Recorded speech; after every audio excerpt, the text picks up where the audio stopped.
Ça, c'est quoi, ça?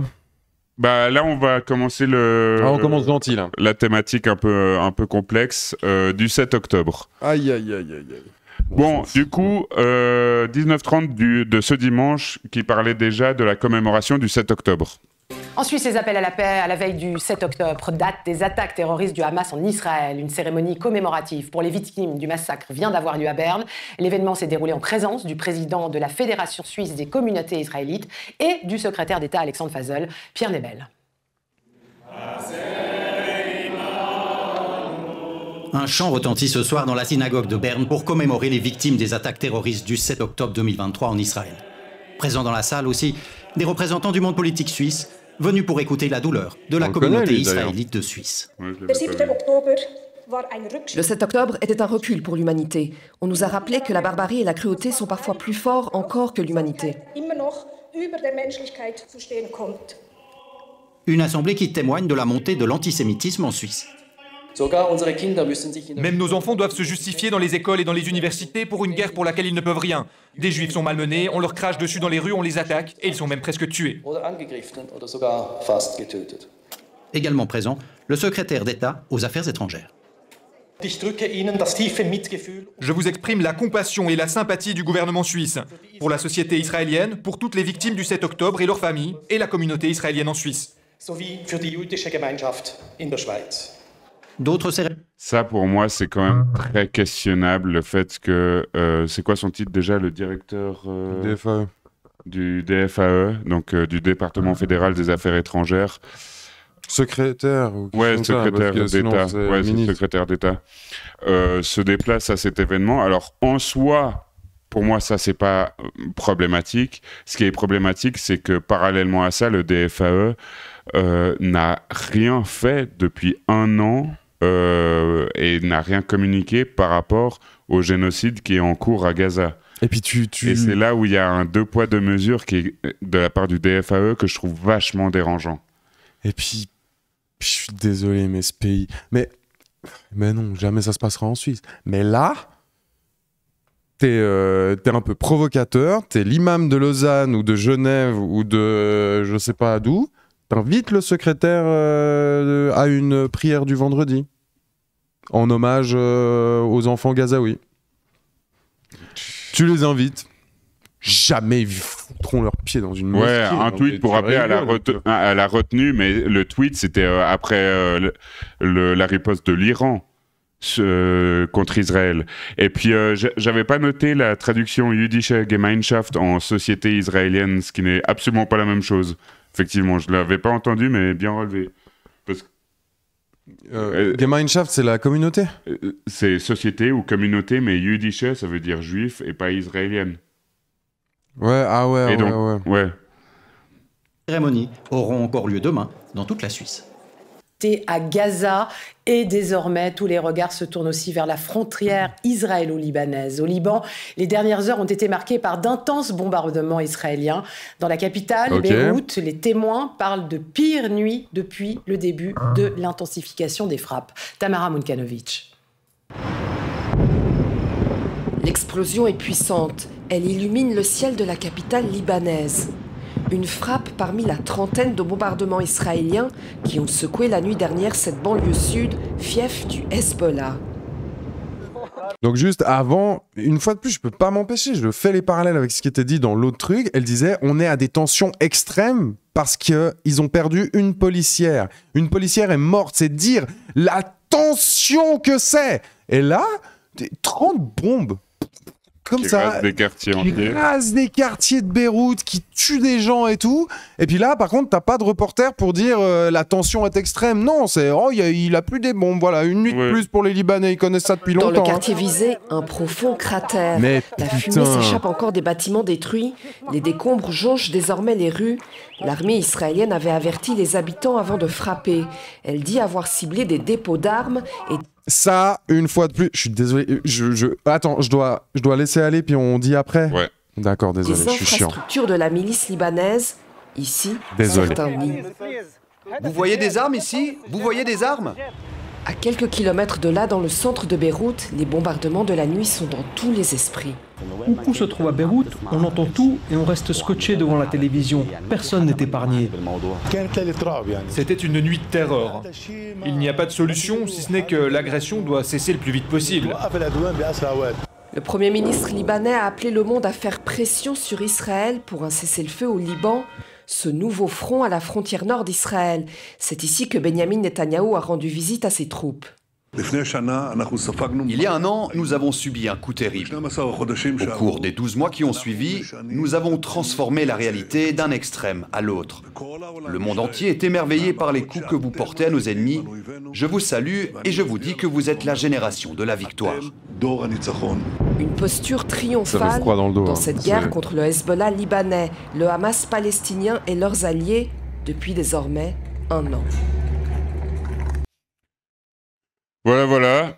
Bah tu vois, en fait, le truc, c'est que quand tes alliés, c'est les plus grandes puissances technologiques et militaires du monde, je pense que tu te sens mieux que quand ton armée, c'est quand ton soutien, c'est le Hezbollah, c'est des milices qui se font déglinguer la gueule. Ok, d'accord, ok, très bien. Oui, et que même une puissance qu'on ne soutient pas et qu'on condamne fermement, comme l'Iran, quand ils envoient leurs 200 missiles... et que... T'en as un qui fait mouche. T'en as un qui fait mouche dans un champ.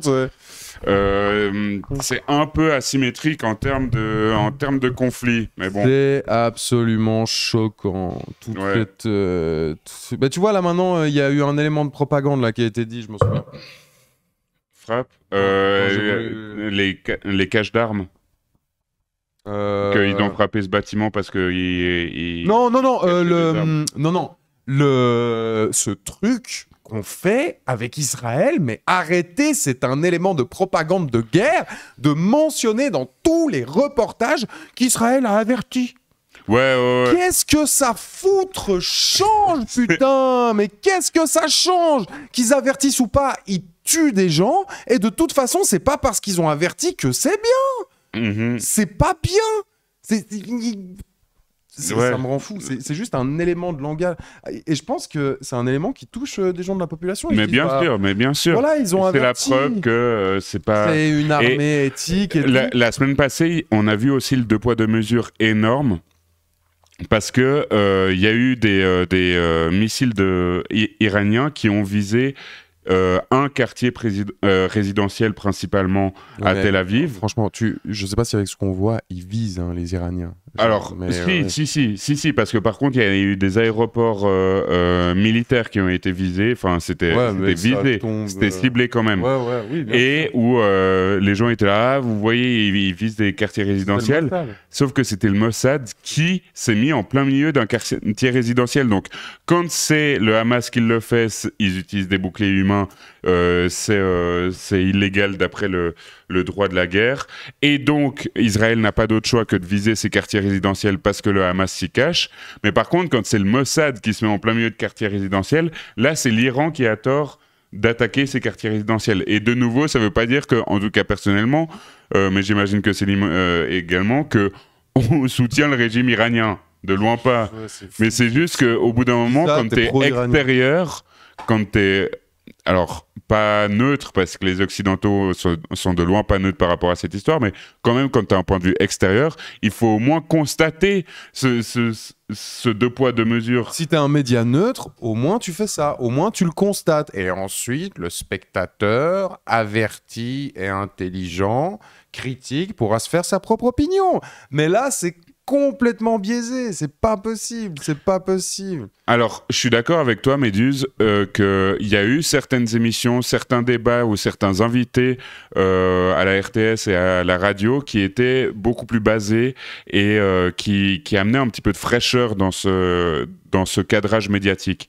Et que malgré tout, là, nous, on se concentre sur la RTS parce que c'est notre média national et qu'on ne parle pas de la France, mais c'est vrai que la RTS fait quand même, depuis 1 an, un meilleur cadrage que, par exemple, les médias français. En même temps, c'est pas difficile de faire un meilleur cadrage. Ouais, ça je pense. Deuxième chose, par rapport à cette critique où je suis d'accord, je peux être d'accord, c'est que effectivement la RTS, vraiment, pas tout est acheté. Et comme on l'a déjà dit plein de fois dans ses lives, pour connaître quand même pas mal la RTS, parce qu'on s'informe beaucoup avec ce média, et puis on connaît quand même un petit peu comment ça fonctionne, et effectivement, ça dépend beaucoup du journaliste qui fait le sujet. Franchement, c'est fou comme on sent la patte. Ce média. Oui, mais du coup, ça montre bien notre point que les journalistes ne sont pas neutres, et du coup, le problème principal que moi j'ai avec la RTS, c'est que c'est le média par excellence qui s'autoproclame neutre parce qu'il n'a pas le choix de le faire. C'est littéralement écrit dans ses statuts, ça doit être dit comme ça.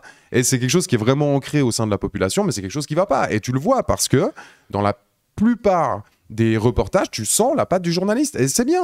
Enfin, pour moi, c'est comme ça qu'un journaliste devrait fonctionner. C'est normal, sauf que juste, c'est quelque chose qui doit être dit. Et le truc, c'est qu'effectivement, avec la RTS, c'est assez fou. Comme tu as un sujet, mais tu as l'impression que c'est vraiment juste de la propagande de guerre d'Israël. Ensuite, un autre sujet qui met plus en lumière d'autres trucs. Tu vas voir, en fonction des émissions, chaque émission a sa patte, on est d'accord. Il n'en reste pas moins vrai que le 19-30, c'est quand même en Suisse romande, le 20h de TF1. Oui, le truc que les gens qui n'ont pas le temps à l'ancienne, et beaucoup de gens dans la population qui n'ont pas le temps de s'informer, qui regardent le 19-30 le soir, et le 19-30 a quand même cette posture, même à l'international, même en France, ou souvent dans des compilations que je peux voir sur YouTube, ou des journalistes qui reprennent des arguments, ou des extraits, le 19-30 est repris. C'est quand même quelque chose qui est... Enfin, c'est une émission qui est vraiment bien vue, de qualité, qui a un prestige, et du coup, c'est aussi, à mon avis, pour ça que c'est l'émission qui a le plus de pression, et du coup, ne peut pas sortir, ne peut pas mettre autant de nuances que les autres émissions que d'autres émissions de la RTS où il y a plus de nuances, il y a plus d'éléments qui sont apportés. Mais si tu t'informes qu'avec le 19-30, ça donne ça, et franchement, c'est horrible. C'est des choses qui sont hyper subtiles, qui passent à travers le regard critique de la plupart des gens qui regardent ça. Quand t'entends tout le temps que c'est juste des bombes qui tombent du ciel sur Gaza, mais que par contre c'est des attaques contre Israël, ça crée quelque chose en toi. Et c'est ça qu'on essaye de montrer. Et par rapport aux médias germanophones en Suisse alémanique, effectivement, c'est encore pire. C'est encore plus hardcore. Et on en parlait au travail aujourd'hui. Il y a eu dans la Sonntagszeitung, ou la NZZ am Sonntag, je ne sais plus, un article qui était par rapport aux commémorations et aux positions des différents partis politiques. Et le premier commentaire qui était le plus liké, parce que c'était sur Internet, c'était le Parti socialiste suisse est depuis 1 an un parti ouvertement antisémite. Et c'était le plus liké. C'est pour ça qu'il y avait le boss du PS... pas que dans cette synagogue avant. Et puis c'est pas forcément pour prouver que le PS n'est pas antisémite, c'est aussi parce que fondamentalement il est en soutien aussi aux victimes, et surtout aux victimes de l'antisémitisme en Suisse. Ouais. Ce que je peux comprendre, mais c'est vrai que les Allemands et les Suisses allemands, enfin les germanophones en général, sont ultra matrixés sur cette question d'Israël. Et pour ma part, Trooper, moi c'est plutôt Pink Floyd, même si j'ai un petit faible pour Hendrix. Je sais pas si tu vas ajouter un truc. Moi c'est Hendrix. Parce que j'adore une chanson. Maintenant, un débat extrêmement neutre, et extrêmement équilibré. Non, après, où va Israël? C'est précisément la question que vous vous posez ce soir. Et là, on va devoir arrêter toutes les 2 secondes. Nous avons choisi d'être là, c'est parce qu'il y a 1 an, tout a commencé évidemment ici sur le sol israélien, à quelques dizaines de kilomètres de là où l'on se trouve, par le massacre. Bon, déjà, il y a 1 an, tout a commencé. Voilà, ça commence. De plus de 1200 personnes, des enfants, des femmes, des hommes, sauvagement assassinés parce que juifs. C'est aussi... Bon, du coup, la ligne est dite, quoi. Et annoncée. Parce que juif, donc ouais, c'est un pogrom, c'est pas du tout un acte qui s'inscrit dans une lutte territoriale, décoloniale, bref, c'est parce que juif. Dont on peut critiquer les actes et les modes opératoires. Non, il y a pas du tout ça, on peut pas critiquer, c'est parce que juif, et c'est la même chose que ce que Hitler a fait, quoi. Nous, on l'a fait en Occident, hein, parce que juif. Oui, ça, alors uniquement parce que juif. Alors ça, uniquement parce que juif. Nous, on l'a fait en Occident. Hein. Là, c'est peut-être un peu simpliste de sortir ça comme ça. Et c'est peut-être déjà prendre un angle qui est factuellement un peu bizarre. Un peu complexe. Depuis ici, d'Israël, que la riposte est venue implacable, transformant la bande palestinienne de Gaza en un champ. Et il y a encore des gens pour défendre les chauves. Oui, mais lui, c'est un chauve brillant. Pas mat. Donc c'est très différent. Pas mal. Parce que là, son introduction, elle est pas très brillante. Hein. Et puis là, il y a un deuxième truc de fou. C'est des attaques cruelles, c'est des attaques parce que juives, c'est tout ça, tout ça. Et Israël, c'est une riposte implacable. Ouais. Implacable, je trouve... dans déjà, la langue française, implacable, c'est quand même quelque chose qui est plutôt... c'est un argument implacable. Oui, c'est quelque chose de positif, aussi, implacable. Moi, la première fois que je l'ai entendu, parce que j'ai déjà regardé le débat, moi, j'ai l'impression que genre une riposte implacable, je l'entends plus en regardant des matchs de rugby ou de football américain que quand on parle d'une guerre. Ouais, non, mais c'est un langage beaucoup plus, effectivement... C'est un peu... C'est une joute. C'est une joute. C'est une joute. C'est un combat. C'est une bataille. Et implacable, surtout, c'est quand même positif. Alors que sauvage. Ouais, c'est toute la barbarie. La barbarie, exactement. Ça, c'est pas trop quelque chose qui. Voilà. Donc, les bombardements, tous les enfants déchiquetés qu'on voit sur les réseaux sociaux, tous ces innocents qui meurent, ce bilan à 40 000 à la baisse. À la baisse. Estimer qui va monter sérieusement jusqu'à directement des bombardements et du coup il faut rajouter les morts dus au manque de médicaments, dus à la malnutrition. Tout ça. En gros, on parle, qu'on se le dise, d'un génocide et ça par contre c'est implacable. Donc implacable aussi, il y a ce truc, comme j'ai dit, l'argument implacable, donc dans le sens, tu ne peux pas discuter de ça en fait. Juste dans l'introduction, il y a déjà... tout le couloir, tout l'axe qui t'est expliqué, qui est que d'un côté, on va pouvoir discuter, critiquer sur ce que le Hamas a fait et tout, ça, il n'y a pas de problème. Par contre, Israël, on ne pourra pas toucher. C'est attaque parce que juif, il n'y a plus de discussion sur ça, on ne peut pas parler d'un conflit décolonial ou quoi, on ne peut pas parler de ça, et c'est une riposte implacable. Alors que la Cour internationale de justice a déjà dit qu'il y avait un risque génocidaire, donc...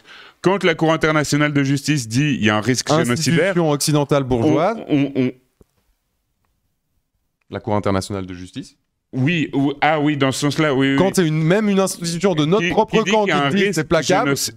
génocidaire, là, on sort de l'aspect purement de guerre symétrique avec attaque, défense, contre-attaque, etc. Le risque génocidaire, oui, ça se passe souvent lors d'une guerre, mais c'est pas la guerre en elle-même. C'est autre chose. De ruines et un gigantesque cimetière à ciel ouvert comptant près de 42 000 morts. Alors question ce soir, où va donc Israël, ce pays traumatisé qui a décidé d'en finir une fois pour toutes avec les islamistes palestiniens du Hamas à Gaza et les chiites du Hezbollah au Liban, quel qu'en soit... Qui a décidé d'en finir avec les Palestiniens tout court. Avec les islamistes palestiniens, donc sur les 40 000 morts, bah voilà, là en gros, ils estimaient aux forces armées du Hamas à 10 000 personnes. 10 000 soldats. 10 000 Ouais. Ils estimaient, je crois. Ouais, mais du coup, là, tous les morts, en gros, contre les islamistes, donc on peut supposer qu'il dit que tous les morts sont des islamistes, super. Oui, mais du coup, maintenant, pousse, c'est bon, on les a éliminés, non ? Comment on sait qu'ils ont tous été éliminés ? Ceux du Hamas ? Ouais. Ah, on sait qu'ils n'ont pas tous été éliminés, les combattants. Oui, mais si la logique de Netanyahou, c'est on arrêtera une fois que tous les soldats du Hamas... Le prix. 2 invités ont accepté d'en débattre ce soir et je les en remercie. Elie Barnavi, historien, diplomate, ancien ambassadeur d'Israël en France, bonsoir. Bonsoir. Et Amir Weitman, bonsoir. Bonsoir. Vous êtes chef des libéraux du Likoud, le parti donc du Premier ministre Benjamin. 2 intervenants pour en débattre. On a l'ancien ambassadeur de l'État d'Israël. Le job d'un ambassadeur, c'est de représenter un État. Son job, c'est de faire de la propagande, c'est littéralement le travail d'un ambassadeur. Même si l'ambassadeur est personnellement pas d'accord avec ce qu'il doit défendre, il doit le défendre, c'est son job. Après, il l'est plus maintenant, mais oui, ça a été son job. Mais ambassadeur, en vrai, c'est le genre de fonction, tu l'as à vie. Genre, là, il est interrogé à cause de ça. Ce monsieur se fait toujours inviter dans des banquets, dans des machins. Et en plus de ça, je pense que quand tu es ambassadeur, tu as une clause, un truc que tu signes, c'est une fonction d'État. Que toute ta vie, tu peux pas être ambassadeur, tu peux te faire poursuivre, à mon avis, si tu es ambassadeur. Striptease peut-être. point de vue personnel. Aller travailler pour un État. Exactement. En tant que consultant, t'es ambassadeur des États-Unis, tu te retrouves consultant pour des entreprises chinoises en Chine. Ça n'existe pas. T'as littéralement pas le droit de le faire. Du coup, c'est quand même une fonction. Si c'est les États-Unis, tu te fais zigouiller avant d'arriver sur le sol chinois. Non, t'es américain, t'as le droit d'aller en Chine. Si t'es ancien ambassadeur et qu'ils apprennent que tu vas aller travailler pour la Chine. Ouais, mais justement, à mon avis, ils te larguent. C'est ce que je dis, c'est des fonctions à vie où genre c'est un truc qui te quitte pas. T'es ambassadeur tout le temps. Donc on a un représentant de l'État et de la politique d'Israël, et l'autre c'est le chef d'un parti politique, du Likoud. Le parti politique de Netanyahou. Le génocidaire. Coucou, singe sauvage. Donc on est un peu remonté là. Donc juste là, on va en débattre. Non, tu dois pas dire débattre, tu dois dire on va écouter la propagande. La propagande officielle. Avec un qui est genre à 100% sur la ligne de Netanyahou et un qui dit ah mais peut-être que c'était un peu trop. Là franchement, on peut dire pause. Netanyahou, alors première question que j'ai envie d'aborder avec vous, c'est évidemment dans quelle mesure le 7 octobre 2023, il y a un an, a-t-il profondément et durablement bouleversé la société israélienne? Est-ce qu'on a assisté à une métamorphose, à une bascule, comme on dit, Eli Barnavi? Vous savez, moi je suis historien de métier. Et les historiens éprouvent quelques difficultés à décider quel moment présent, le moment présent, aussi dramatique soit-il, change l'histoire. Merci Drenched. Je voudrais juste dire quelque chose. Donc ça, lumière. Merci. C'était trop quoi? chou. C'était 6 mois. Waouh, incroyable. Merci pour ton abonnement. Ça, lumière. Ça, lumière. Ça, lumière. Ça, lumière. Ça, lumière. Ça. Crâne luisant si jamais hein. Ça, on voit le crâne luisant de non mais ça va bien dans le fond de Tel Aviv. Ça là c'est pas une lumière les gars, ça c'est le crâne qui brille bien. Et en fait franchement je n'en sais rien. Je pense que ça a été, je rêve de briller comme toi, un énorme traumatisme, une espèce de trou de conscience profond, un échec qui est très très mal vécu et aussi, sans doute, des changements profonds dans la région. C'est là on peut le dire. Quelle est la nature de ces changements? Comment ça va se passer? C'est là, finalement, on n'en sait rien. Il y a tout de même quelque chose que je voudrais ajouter, et c'est dans ce sens que ce moment a été vraiment exceptionnel. C'est que pour la première fois de l'histoire de ce pays, il y a eu une attaque perpétrée contre des communautés, des civils, des armées, et une occupation de morceaux du territoire souverain. C'est-à-dire il s'est passé quelque chose d'inouï sur... Le mec, il est historien, et il dit que c'est la première fois qu'il y a eu une attaque contre des civils, je veux dire... Et une occupation... L'histoire de... Ouais, alors, l'occupation culottée quand même. Sacrément culottée. Ouais. Parler d'occupation en ce moment... Parler d'occupation, donc là il fait allusion au Hamas, donc pendant le 7 octobre, à l'attaque quoi. L'occupation a duré moins de 12 heures quoi. Ouais, il parle d'une occupation quand même culottée, sachant ce qu'Israël fait du point de vue du droit international, du point de vue juste de ce que fait les colonies, tout ça et tout. Utiliser le mot occupation, c'est pas mal.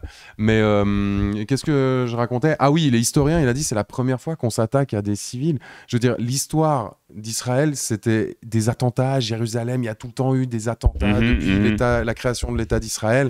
C'est bizarre. Et aussi... D'une telle envergure, peut-être, mais de parler d'attaque contre des civils, je veux dire... Aussi quoi? Et aussi, moi, ce à quoi ça me fait penser, c'était, je sais plus quel intervenant sur une chaîne de télévision française qui disait que l'État d'Israël, l'armée israélienne, s'est créée avec justement comme principal mode opératoire le terrorisme et l'attaque sur des civils. Oui, mais Tsahal, avant que ça devienne Tsahal, c'était une alliance de milices comme on pourrait... Et Ilan Pappé en parle très bien dans son livre, justement, de cette alliance de milices. En vrai, c'est comme si, admettons, la Palestine devient un État, un vrai, qui soit reconnu, et qui développe des institutions, et que du coup, il développe une armée qui est basée sur les anciens combattants du Hamas, les anciens combattants du Fatah, de n'importe quoi. Un autre parallèle qui est actuel, c'est les talibans en Afghanistan.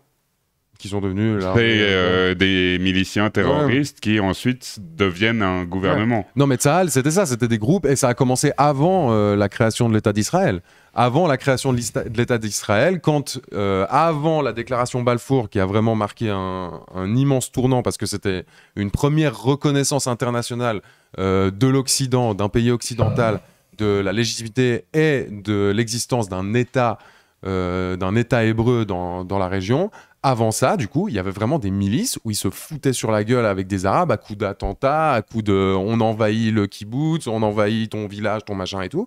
Et c'était des combattants comme on peut voir aujourd'hui les images du Hamas. Du coup, oui. Mais dire c'est la première fois, c'est un peu tourné comme si c'était la Suisse, où effectivement, en tout cas depuis le XXe siècle, il n'y a pas eu d'attaque étrangère.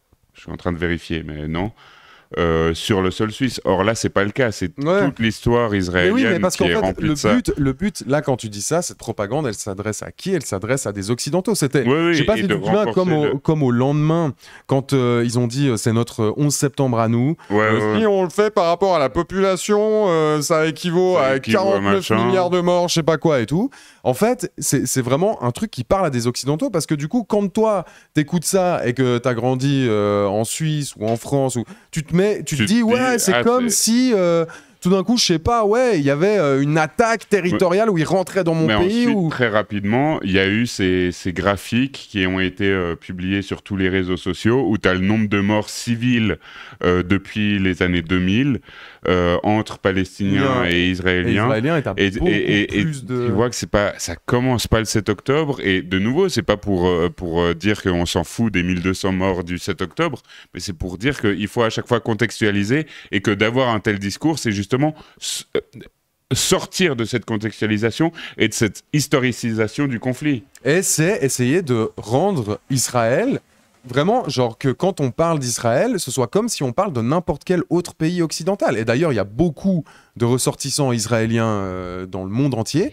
Et du coup, je sais pas, imagine, t'as un gamin de 18 ans, t'es américain, et on t'a toujours dit que t'as aussi la nationalité israélienne, t'es juif, t'as ta famille, tes trucs, t'es déjà allé plein de fois en Israël et tout.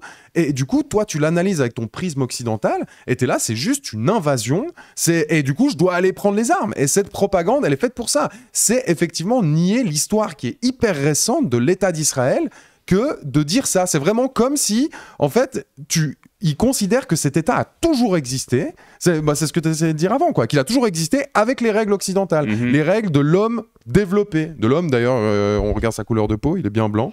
De l'homme blanc développé. Et c'est totalement faux. C'est pas du tout ça qui s'est passé dans la région. Sur la terre même qui a été conçue pour que des choses pareilles ne puissent plus se produire. Et cela, effectivement, a provoqué ce traumatisme que nous évoquions tout à l'heure. Et la réponse brutale, fulgurante d'Israël. Oui, justement, vous-même, Elie Barnavi, vous êtes connu comme justement quelqu'un, comme vous le disiez, historien, ancien diplomate, qui avait toujours eu des propos assez modérés, et qui continue à avoir des propos assez modérés sur justement... Ouais, une réponse fulgurante, je sais pas trop ce que ça veut dire. Varza, fulgurante, c'est déjà plus exact que... Qu'est-ce qu'il a dit avant? Implacable. Ouais. Fulgurante, foudroyante. Bon, implacable, si, c'est vrai, parce que face à l'armée israélienne, les Gazaouis peuvent rien faire. Donc c'est implacable. Mais il y a un an, dans les premiers mois qui avaient suivi ce massacre, vous étiez vous-même, n'est-ce pas, dans un choc et dans... Est-ce que vous étiez dans un esprit de revanche? Mais ça, c'est une question, mais imaginez, on la pose à un Palestinien. Mais surtout au 19-30, il y avait eu, comment il s'appelait, le journaliste qui... Motaz Azaïza. Ouais, voilà. La question qui lui avait été posée, c'est pas est-ce que maintenant vous avez un esprit de revanche vis-à-vis d'Israël? Est-ce que vous êtes fâché contre le Hamas? C'était ça qui lui a été posé. Est-ce que vous condamnez le Hamas? Ouais. Est-ce que vous en voulez au Hamas? Donc là, de nouveau, les différences de type de questions, c'est vous étiez habité par un esprit de revanche. Ce que, de nouveau, on peut comprendre. Le problème, c'est de poser des questions du coup, dans les deux sens, différentes en fonction des gens que tu interviews. Dans les deux sens, du coup. Qu'est-ce qu'on a fait? Oh, c'est parfait comme ça. De réaction et de punition, et dans l'esprit de briser effectivement les structures militaires et gouvernementales du Hamas, oui, certainement. Ouais. Je pense que la force était nécessaire, je pense qu'on a bien fait de réagir, je pense qu'elle est toujours aussi dans le nord. Et ça, je ne sais pas en quelle mesure Aussi dans le Nord, on ne sait pas pourquoi. On se rend compte de ce qui s'est passé. Nous avons vécu avec à nos frontières des proto-États lourdement armés dont la seule raison d'être, c'était la destruction d'Israël. Ça, ce n'est pas courant dans les relations internationales. Alors déjà, ce que tu décris est très courant, et en plus de ça, t'es historien mon fion, quoi. Vraiment, genre, le gars, il réduit la bande de Gaza à, déjà, il dit lourdement armé. Gars, lourdement armé par rapport à Israël, c'est rien du tout, mon ref. C'est n'importe quoi de dire ça. Moi, je pense qu'il a raison de dire proto-État, parce que notamment Israël a empêché la constitution d'un réel État dans la bande de Gaza. Donc ça, je suis d'accord que c'est un proto-État. C'est un proto-État, oui. C'est un État qui n'est pas reconnu, qui n'a pas des institutions officielles. Oui, mais à cause d'Israël. Bah, bien sûr, à cause d'Israël et de l'Occident et de ses alliés. Oui. Mais du coup, t'es historien, et là, il réduit, vraiment, c'est un champ de terroristes qui veulent juste la destruction de l'État d'Israël. Un proto-État, et tu me corriges. Proto, ça veut juste dire avant. Avant, mais c'est quand tu as des débuts de compétences d'un État, c'est-à-dire police, armée, impôts, contrôle sur sa population et sur son territoire, que tu as un début de ça, mais qu'il n'est pas encore plein et entier, normalisé, reconnu par les autres États autour. Alors évidemment, il y a une question qu'il faut poser. Comment se fait-il que nous avons permis à ces entités de croître et d'embellir, de devenir ce qu'elles sont devenues? Question politique qu'il faudra encore trancher. Historien, tu le sais. C'est pour ça que j'espère qu'il y aura une commission d'enquête. Mais toujours est-il que ces deux entités étaient là, qu'elles ont fait beaucoup de mal, et qu'il était absolument impératif militairement de s'en occuper. Genre vraiment, je ne sais pas comment c'est possible une fois de plus, c'est de la propagande. Ce type a été ambassadeur, il est historien et tout, il le sait pourquoi. C'est sorti, c'est pas sorti, c'est encore plus ressorti, surtout sur les réseaux sociaux. Des historiens ont expliqué ce qui s'est passé, pourquoi on en est arrivé là, pourquoi, parce que là, la question qu'il pose, c'est pourquoi on a laissé faire. Mec, c'est même pas laisser faire, c'est encourager. C'est quelque chose qui est sorti direct après pour le grand public, pour les gens qui voulaient s'informer, que Netanyahou lui-même avait intérêt, et d'ailleurs a toujours intérêt. Merci Rebelle Suisse. Merci Rebelle Suisse. A intérêt à ce que le Hamas soit puissant dans la bande de Gaza. Parce que du coup, ça crée encore plus la scission entre l'autorité palestinienne qui est toujours sous contrôle de la Cisjordanie, ou en tout cas de ce qu'il en reste. Ou plutôt l'inverse, qui contrôle toujours la Cisjordanie. J'ai dit qu'il est toujours sous le contrôle. Ouais. Ah oui, bien sûr. Qui contrôle toujours la Cisjordanie, ou en tout cas ce qui n'a pas été colonisé, ce qui n'est pas sous contrôle israélien. Oui, un contrôle relatif quand même. De quoi? Sur ce qui n'a pas été colonisé et pas sous contrôle israélien. Oui, et même il y a apparemment d'énormes critiques de la part des Palestiniens et Palestiniennes en Cisjordanie vis-à-vis de l'OLP. De l'autorité palestinienne. Ouais, l'autorité palestinienne. Descendante de l'OLP, ouais. Mais du coup, avait fortement intérêt à ce qu'il y ait deux entités, et encore plus à ce qu'il y en ait une qui soit armée et beaucoup plus vénère et qu'on diabolise.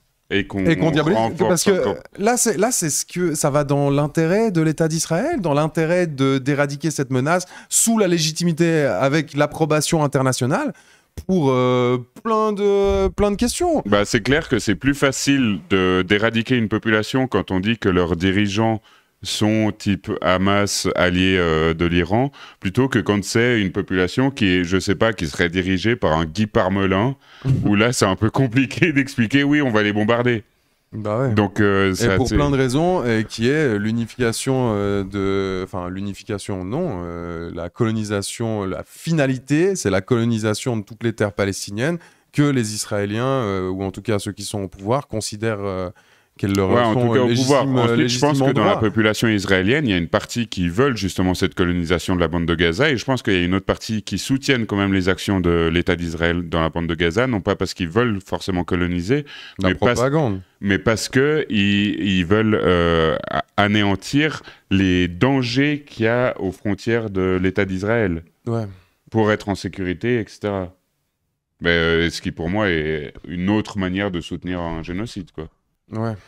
C'est que nous ce que nous sommes en train de faire dans le Nord, et de ce point de vue-là, je n'ai pas changé. Vous savez, je suis un amoureux de la paix, mais je ne suis pas pacifiste. Amir Ritman, vous Imagine Motaz... On fait 15 secondes en 15 secondes. Motaz Azaïza, ah, oui, ce photographe palestinien qui est parti de la bande de Gaza et qui maintenant est en tournée un peu partout en Occident pour raconter ce qu'il a vécu, puis vu qu'il est hyper médiatisé, qu'il a un compte Instagram avec des millions de followers, il se fait inviter partout. Et vraiment, imagine-le lui sachant qu'on lui fait tout le temps un procès, mais je suis pas un pacifiste. On lui demande tout le temps de condamner tout, et il arrive bien en vrai. Bah en fait, il arrive bien à s'en dépatouiller parce que juste, il vient de là-bas en fait, il vit le truc. Et genre quand on lui demande est-ce que t'es pour ou contre le Hamas, il répond simplement frère, il pleut des bombes tous les jours. Qu'est-ce que j'ai vu toute ma famille, tous mes amis mourir. Qu'est-ce que tu crois que je vais te répondre sur le Hamas? Je m'en fous du Hamas. Je veux juste que ça s'arrête, en fait. Je veux juste que ça s'arrête. Et du coup, il explique ça bien. Puis ensuite, il dit bien, genre, non seulement je m'en fous du Hamas, mais par contre, imaginez, mettez-vous à la place de ces gamins qui ont vu que ça, qui sont pas sortis d'un périmètre de 30 km dans toute leur existence, qui sont sous propagande de ces gens, qui sont sous blocus, qui sont sous tout ce que tu veux. Bien sûr que tu prends les armes. Donc, donc mets-toi 2 secondes à leur place. Et imagine lui, Motaz Azaïza, sur les plateaux qui dit « Oh, moi je suis pour la paix, mais je suis pas pacifiste. Hein. » Ouais. Imagine juste s'il dit ça. Aussi, par rapport à ce que tu disais, c'est que là, Israël est en train de créer une génération parce qu'ils vont pas réussir à annihiler complètement toute la population de Gaza. Ils vont pas y arriver. Ça va être compliqué. Ouais. Ça va être compliqué. Mais du coup, ils sont en train de créer une génération qui est née dans les bombardements, qui ont vu toute leur famille, leurs amis se faire exploser la gueule et qui, de fait, vont avoir plus facilement tendance à aller vers des partis politiques comme le Hamas. Et à moins chercher des voies de réconciliation, de paix, etc. Ou des descendants du Hamas, oui. Mais qui vont pas être non plus fans, qui va le dire comme l'historien, qui sont pour la paix, oui, mais ils sont pas pacifistes. Et ils auront une volonté de vengeance. Et ça va donner encore plus raison ensuite à Israël de continuer à garder un blocus sur la bande de Gaza, etc. J'imagine qu'au moment où vous avez vécu ça, évidemment... Je sais pas. Quoi? Le truc de la vengeance au sein de la population, ça je suis pas sûr, ça c'est pas vérifié tout le temps. Tu peux enrayer ces sentiments de vengeance, tu peux les enrayer par... C'est l'Occident qui peut le faire, mais par des négociations, par des... Oui, à condition... Oui, ça je suis d'accord. Le Hamas, ils ont des revendications. Mais il y a des conditions fortes, justement. Mais bien sûr qu'il y a des conditions fortes, oui, bien sûr. Mais je pense pas que la vengeance soit quelque chose d'éternel. Alors, d'éternel, non. Mais si la situation reste la même, c'est-à-dire pas de reconnaissance d'un État palestinien, pas de droit au retour des réfugiés palestiniens, pas plus d'aide occidentale pour reconstruire et pas de fin du blocus sur la bande de Gaza, bah... La vengeance, elle ne se résorbe pas toute seule. Non, la vengeance, quand tu as des pays qui traversent des périodes de guerre civile ou des périodes de guerre avec d'autres États, quand on arrive à résorber la vengeance et la violence, c'est parce qu'il y a processus de paix et processus également de médiation. Et c'est un processus très long. Moi, je m'étais un peu renseigné par rapport à la Colombie, qui a eu une quasi-guerre civile pendant 30 ans quasiment entre les FARC et les paramilitaires d'extrême droite. Bah, ils sont toujours aujourd'hui à faire de la médiation pour essayer de faire en sorte que les FARC et les paramilitaires un peu moins, mais réussissent à réintégrer la société et à oublier tous leurs camarades qui se sont fait dégommer la gueule par les paramilitaires d'extrême droite. Et ça prend un temps extrêmement long et ça demande une volonté forte. Vous étiez, évidemment sous le choc aussi, mais que vous vous disiez, il faut en finir. Ça suffit maintenant, il faut en finir. Ça veut dire quoi? J'aimerais dire que je suis tout à fait d'accord avec tout ce qu'a dit Elie. Il n'y a évidemment pas de désaccord à aucun niveau. Maintenant, vous savez... Bon, bah voilà le débat, d'ailleurs. Attention, parce que là, on arrive au gratin du débat. Quelque chose un peu de choquant, parce que tout le monde a été très choqué, évidemment, il y a un an. Moi, en fait, pas du tout. Tout simplement parce que je ne suis pas un historien de profession, évidemment, mais j'ai quand même un peu une culture historique, et je connais la condition des Juifs dans le monde arabo-musulman depuis 1400 ans. N'importe quelle personne qui a été surpris par ce qui s'est passé le 7 octobre de l'année dernière a simplement montré qu'il n'avait aucune conception de l'histoire des communautés juives dans le monde arabo-musulman, donc depuis le 7e siècle. Ce qu'on a vu est parfaitement courant. Les musulmans l'ont fait de manière répétée. Vos auditeurs, vos téléspectateurs pourront regarder, par exemple, chercher sur Google le pogrom de Constantine en Algérie en 1931. Le pogrom... Ok. Alors attends, comment on va prendre ce truc? Alors déjà, le fait que... Alors, il commence par dire que lui, il n'était pas étonné. Franchement, toi, t'étais étonné ou pas?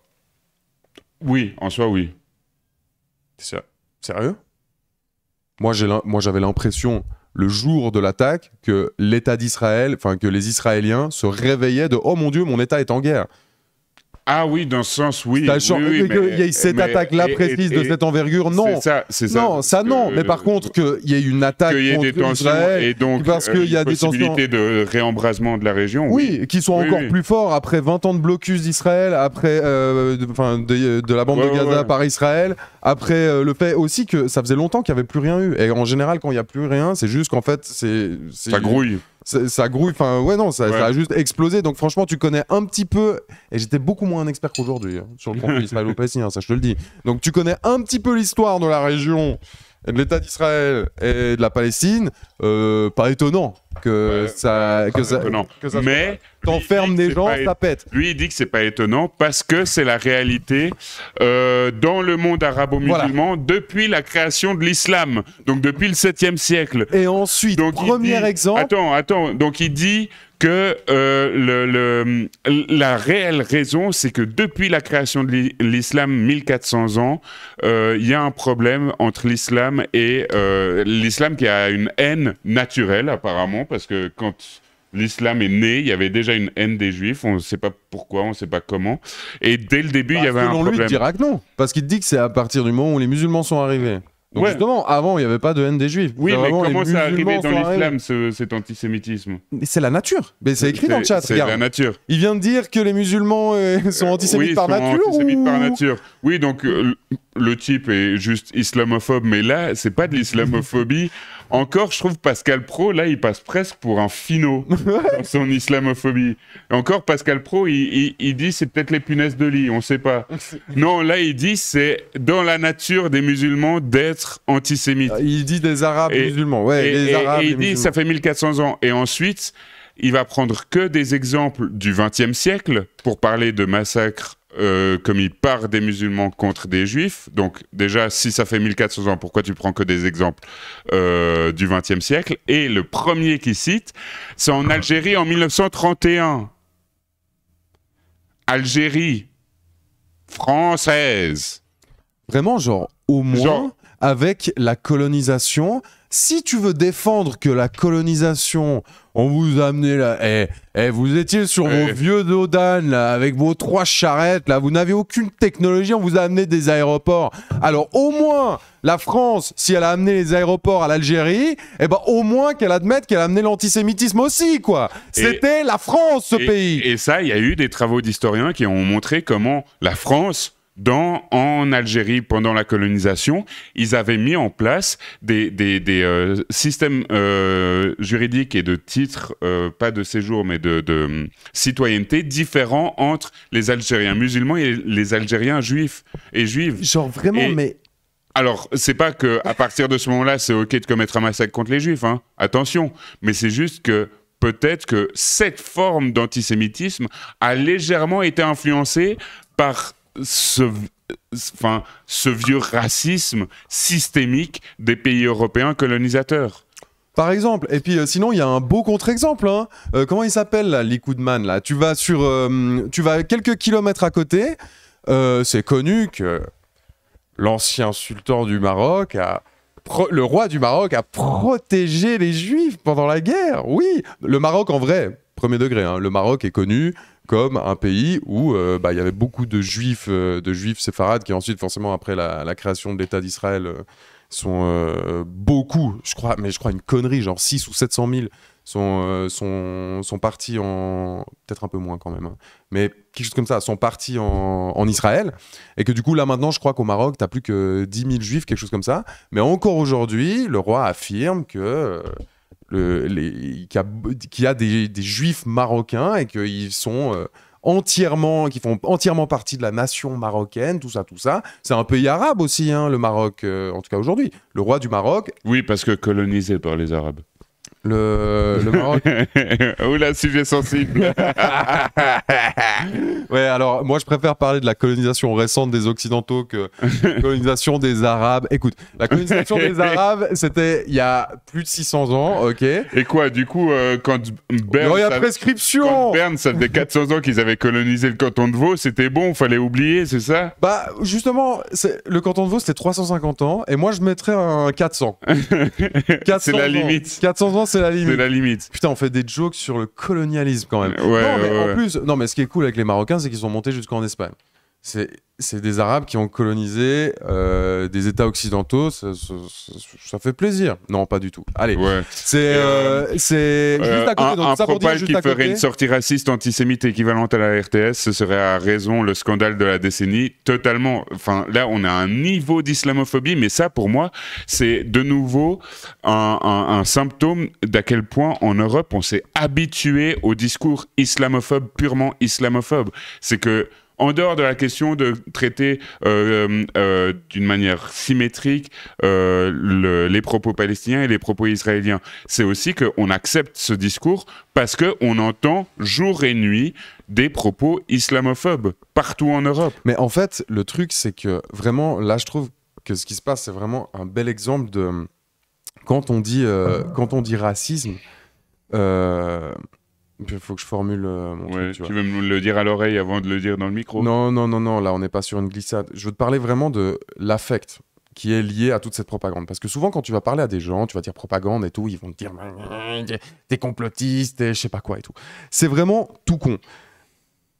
Ce genre de phrase sur les juifs, il y a 100 ans, ça passait. Ça passait, oui, c'était dans le sûr. langage commun, c'était dans les médias, c'était sur tout et tout. C'était pas un problème de dire que le juif est avide d'argent et qu'il a un long nez, tout ça. Ça faisait partie de tout ce discours antisémite de l'époque qui aujourd'hui, mais imaginez, sur une télé ou quoi, t'entends une phrase comme ça, bah en fait Jean-Marie Le Pen qui déteint, c'était il y a 30 ans, il y a 20 ans je crois, quand il a dit les chambres à gaz ne sont qu'un détail de l'histoire ou je sais pas quoi. Ces phrases, quand on les entend, ça mobilise nos affects, et quelqu'un qui n'est pas du tout basé en racisme, qui n'a pas du tout fait des études sociales sur qu'est-ce que le racisme systémique, pas systémique et tout, en gros tous les tontons du monde, vraiment quand tu vas sortir une phrase aujourd'hui qui est antisémite, qui est salement antisémite, vraiment bêtement antisémite, il y aura quand même quelque chose qui va se passer. Il y a réaction en mode, mais attends, mais tu peux pas dire ça, et en vrai, à juste titre. Sauf que je trouve que c'est vraiment un bel exemple qui montre que quand on parle de racisme, quand on parle de toutes les oppressions sociales, en fait, elles sont amenées en général du milieu universitaire académique, quand elles sont difficiles à déceler d'un point de vue au niveau qu'elles mobilisent pas les affects en fait. Mais par contre, une fois qu'on fait un travail là-dessus, après t'es pas obligé d'être un universitaire, t'es pas obligé d'être basé, t'es pas obligé de connaître absolument tous les termes pour savoir ça, c'est peut-être chaud, ça va. Et ben là en fait on est exactement là-dedans. Le type là, ce qu'il dit, même moi en vrai, même moi qui suis d'ascendance arabo-musulmane, mon père est arabe, marocain, j'ai la nationalité, j'ai grandi dans l'islam, en Suisse, mais quand même dans l'islam, genre, même moi, quand il dit ça, ça me fait moins, je pense, que si il dit une dinguerie antisémite. Parce que, bah, aujourd'hui, on a réussi à faire ça en Occident, alors que l'antisémitisme systémique existe absolument toujours et surtout en Occident. Mais on a réussi à déceler ce genre de mécanique. Et puis là, bah, on est en plein dedans. Aujourd'hui, on peut dire des dingueries sur l'islam. Et ben, ça réveille pas les affects. C'est bon, on peut le dire. Si je peux me Céline permettre... qui nous a pondu une masterclass analytique et qui termine par ta gueule, je suis concerné, en disant l'islam. Non, mais en plus c'est ça le truc, c'est que vraiment je fais attention, je dis pas musulman, je suis pas musulman, je me considère pas musulman, et je sais pas si je suis musulman apparent. Je suis maigre, Robin. Pour répondre à la question de Méduse, là j'ai des statistiques de Human Rights Watch. Mais c'est compliqué d'avoir des chiffres en Suisse par rapport aux actes islamophobes, mais ce que je trouve ultra intéressant et triste, c'est que selon l'Office fédéral de la statistique, en 2020, 12% de la population suisse disent avoir une attitude hostile envers les musulmans et musulmanes. Donc c'est les personnes elles-mêmes qui déclarent « oui, j'ai une attitude hostile ». 20% déclarent être d'accord avec des stéréotypes négatifs à l'égard de cette population. Dans le rapport de 2021, 29% de la population suisse se déclare méfiante envers l'islam. Donc c'est des personnes qui elles-mêmes disent oui, je suis méfiant d'une religion. C'est comme le gars sur l'aimant bleu là, qui se dit, le chroniqueur là, comment il s'appelle, j'oublie son nom à chaque fois là. Lui aussi il était là genre oui moi je suis islamophobe moi. Ouais, non. Alors c'est une opinion. Alors, une opinion. J'ai le droit de penser que bon, et en vrai elle ne parle pas de ce qu'on a le droit de dire sur les Roms. Je sais pas si c'est une vanne que t'as fait, mais du coup si c'est une vanne ça montre bien qu'effectivement les Roms j'ai vu des reportages là-dessus. Laisse tomber. Quand je dis là-dessus, pas sur les Roms. Si, c'était sur les Roms. Le racisme anti-Rom, qui n'est pas du tout parlé, dont on ne parle pas du tout ici, mais qui. Mais il y a en Suisse aussi des associations de défense des Roms, parce qu'effectivement, en termes de visibilité et de combat politique. Laisse tomber. De Hebron, de Hébron en 1929, etc., etc. Allez chercher sur Wikipédia, vous verrez tout très rapidement. Ce genre de comportement est malheureusement un comportement classique qui s'est reproduit, par exemple, la Faroud en 1942 en Irak. Enfin, je peux vous donner une liste, on ne va pas la faire maintenant, mais c'est un comportement qui est parfaitement classique et normal dans le monde islamique. Et le monde islamique n'a jamais accepté et toléré. Mais il n'empêche, c'était... Heureusement qu'il ne l'a pas laissé finir, parce que là, il allait... Oui, parce que... il a jamais accepté et toléré les Juifs, c'est ça qu'il voulait dire? Oui, je pense. Peut-être, hein. Une fois de plus, la liste, vraiment, elle est en vrai super récente. Et puis, juste le nombre d'églises aussi, je voulais dire de mosquées, visées et détruites par Israël. Ouais. Et en fait, toute cette liste qui sort là comme ça, je veux dire, tu peux faire exactement la même chose dans l'autre sens. Bien sûr. Mais ok. Et puis alors, c'est super le truc de vraiment, il le dit là. C'est naturel. C'est comme ça. C'est dans le comportement du musulman d'être violent et de s'attaquer. J'aimerais juste aussi répondre à Althea. Autant je défends les musulmans et leurs droits, autant heureusement qu'on a le droit de critiquer le dogme sunnite et ce que renferment les textes. Alors... Défendre les musulmans, ça évidemment. Critiquer le dogme sunnite et les textes. En soi, on a déjà eu des discussions avec Selim qui n'est pas franchement toujours gentil avec la religion. Non, mais à part ça, moi, les religions monothéistes, de la grosse merde. Hein. Ouais. Toutes. Sauf que juste, il faut dire que toutes. Mais ça, aussi, le problème, c'est qu'on n'est pas dans une situation de nouveau symétrique, totalement égalitaire, où on peut parler de toutes les religions de manière égale. Il y a des religions qui sont plus ou moins dominées par rapport aux autres. Et en ce sens-là, le problème, c'est que souvent, les critiques en Europe, qui sont menées contre l'islam en tant que religion, sont portées par des non-musulmans pour cacher juste un racisme pur. Et en plus de ça, si notre but, c'est de critiquer les religions qui peuvent potentiellement ou factuellement causer du mal à la population qui le pratique ou la population qui l'entoure, en Suisse, il est bien plus nécessaire de s'attaquer aujourd'hui et tout de suite à la religion chrétienne et à ses institutions plutôt qu'à l'islam qui est pratiqué par moins de, je sais pas, 5% de la population suisse. 6%, je crois. 6%.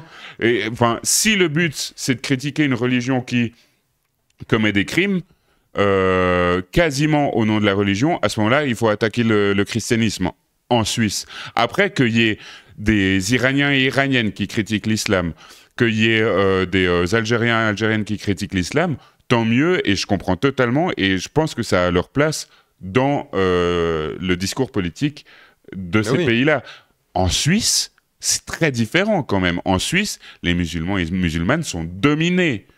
Et il y a une islamophobie structurelle maintenant en Suisse. Et surtout, sont critiqués par... si on commence à avoir un débat sur les textes, enfin, je suis désolé, mais les trois religions monothéistes ont leur lot de fantaisie d'atrocité et d'interprétation ou pas, pour moi, c'est pas du tout la question. Critiquer la religion, critiquer les religions, avoir un débat théologique sur les religions, ça, c'est, je sais pas, tu le fais au Carnot de Cès si tu veux. Nous, on parle pas du tout de ça, là. Là, nous, on parle de politique et d'oppression entre des groupes de personnes. Mais vraiment, mais rien à faire que tu crois en Allah, que tu crois en Dieu, que tu crois en des statues, que tu crois en l'astrologie, tout ce que tu veux, vraiment, c'est pas du tout le débat ici. Et bien sûr qu'on peut critiquer, mais en fait, c'est exactement la même chose quand à chaque fois qu'il y a ces votations pour ou contre le voile. Pour ou contre le voile, la question éthique du voile, de la domination de la femme ou pas, de qu'est-ce qu'on a comme vision, d'où vient le voile est fait pour cacher les femmes, nous c'est pas ce qu'on veut comme modèle et tout. Ça, c'est pas du tout le débat à chaque fois qu'il y a ces votations. On peut discuter de ça, mais pas au niveau politique. Au niveau politique, on doit juste réfléchir à comment on va faire pour annihiler les rapports de domination et pour faire que les gens puissent à peu près vivoter ensemble, en fait, pour la faire très courte et très simple. Et c'est pour ça que tu peux être pour ou contre le voile, mais décider, ce qui est mon cas d'ailleurs, penser que ça ne se règle pas d'un point de vue politique et surtout pas, comme l'a dit Robin avant, en l'état actuel des choses, ça veut dire avec les liens de domination qu'il y a en ce moment, là maintenant, de l'Occident envers de l'Occident du christianisme envers les musulmans. Et du coup, tu peux être contre le voile. Non, je trouve que c'est pas ça qu'il faudrait faire, c'est pas mon modèle de société, tout ce que tu veux. Mais par contre, voter quand même contre l'interdiction parce que tu considères que juste c'est une foutue loi islamophobe. Et du coup, de rappeler qu'on peut critiquer les textes, pour moi, c'est un petit peu rentrer dans le jeu de justement ceux qui veulent dire que le problème, c'est pas l'islamophobie, c'est les musulmans. C'est un peu rentrer là-dedans. Les textes, oui, tu les critiques à gauche si tu veux, tu les critiques à droite, tu peux enfin, là pour moi c'est pas du tout le débat. Ouais, on continue. L'État d'Israël, comme le soulignait Libar David, n'était pas préparé à subir ce qu'il a subi sur son propre territoire. Ce pays construit, né en 48, ce qui était là pour accueillir justement les réfugiés juifs, en quelque sorte, pour assurer leur sécurité, a vécu quand même un fiasco sécuritaire. Oui, on a vécu un fiasco sécuritaire, mais c'est pas le premier fiasco sécuritaire. En 1973, pendant la guerre de Yom Kippour, je rappelle qu'on a subi un fiasco sécuritaire qui était encore pire. On a eu 2800 morts en 19 jours sur un pays, alors il y avait 3 millions de juifs à l'époque, juste à l'échelle, ça représenterait aujourd'hui à peu près peut-être 6 ou 7 000 morts. Ouais. Donc je veux juste une phrase si vous permettez. Donc on n'en est pas au premier fiasco, c'est un fiasco qui est choquant à cause de la brutalité des terroristes du Hamas. Mais ça n'est pas choquant, ce n'est pas surprenant. On sait que ces gens, quand ils auront l'opportunité, ils nous tueront tous. Ce n'est pas nouveau, ils l'ont toujours voulu, ils l'ont toujours dit, ils l'ont toujours clamé partout. Et on a simplement eu l'occasion de voir dans la réalité qu'est-ce qui se passe quand les musulmans ont la possibilité de tuer des juifs. Eh bien c'est ce qu'ils font, ils les tuent, ils les massacrent. Et là, il n'a pas dit quand le Hamas a la possibilité de tuer des juifs. Il a dit quand les musulmans, genre c'est bon. Les musulmans ont... Imaginez une fois de plus la phrase dans l'autre sens. Là, tu parles de tout ce qu'Israël fait et tu dis, bah quand les juifs ont... tu mets 2-3 bombes en possession des juifs, bah qu'est-ce qu'ils font? Ils torpillent Gaza. Non, tu peux pas dire ce genre de choses. Pas quand t'es à ce niveau à la RTS. Et surtout là, je suis désolé, mais Mehmet... C'est pas possible. Là, il faut reprendre. C'est pas possible. C'est grave. Tu dois reprendre. Les musulmans. Attendez, vous voulez dire le Hamas. Le Hamas, ou vraiment vous parlez des musulmans. Et là, s'il insiste sur les musulmans, alors ok, tu peux le diffuser. C'est lui le gros facho. Très bien. La RTS a invité un facho. Ce sera pas la première fois. Mais juste, tu peux pas laisser dire ça comme ça. Ça va trop loin. Ça va trop loin. C'est trop grave. Les musulmans... Et à part ça, le débat sur l'islamophobie, en vrai, je comprends. Islamophobie dans le sens où ça s'attaque à la religion. Et du coup, toi, tu parlerais plus de musulmanophobie, dans le sens où ça va plus vers les personnes qui pratiquent, parce qu'effectivement, tu peux être hostile à la religion sans être raciste, si c'est ça que tu veux dire. Et ça, je suis complètement d'accord avec toi. Parce qu'effectivement, le racisme ou une discrimination envers un peuple et des personnes... c'est justement ces personnes pour ce qu'elles sont. Tu peux ne pas aimer l'islam en tant que religion, non ? Oui, mais pour moi, c'est à peu près la même chose que des confus qui s'amusent à dire « Ah non, mais moi, je suis pas antisémite » parce qu'en fait, étymologiquement, sémite, c'est tous les peuples qui vivent de la Méditerranée à la Mésopotamie. Sauf que, historiquement, le terme antisémite, ensuite, a été utilisé dans le sens la haine des Juifs. Et aujourd'hui, l'islamophobie, c'est pas la critique structurée et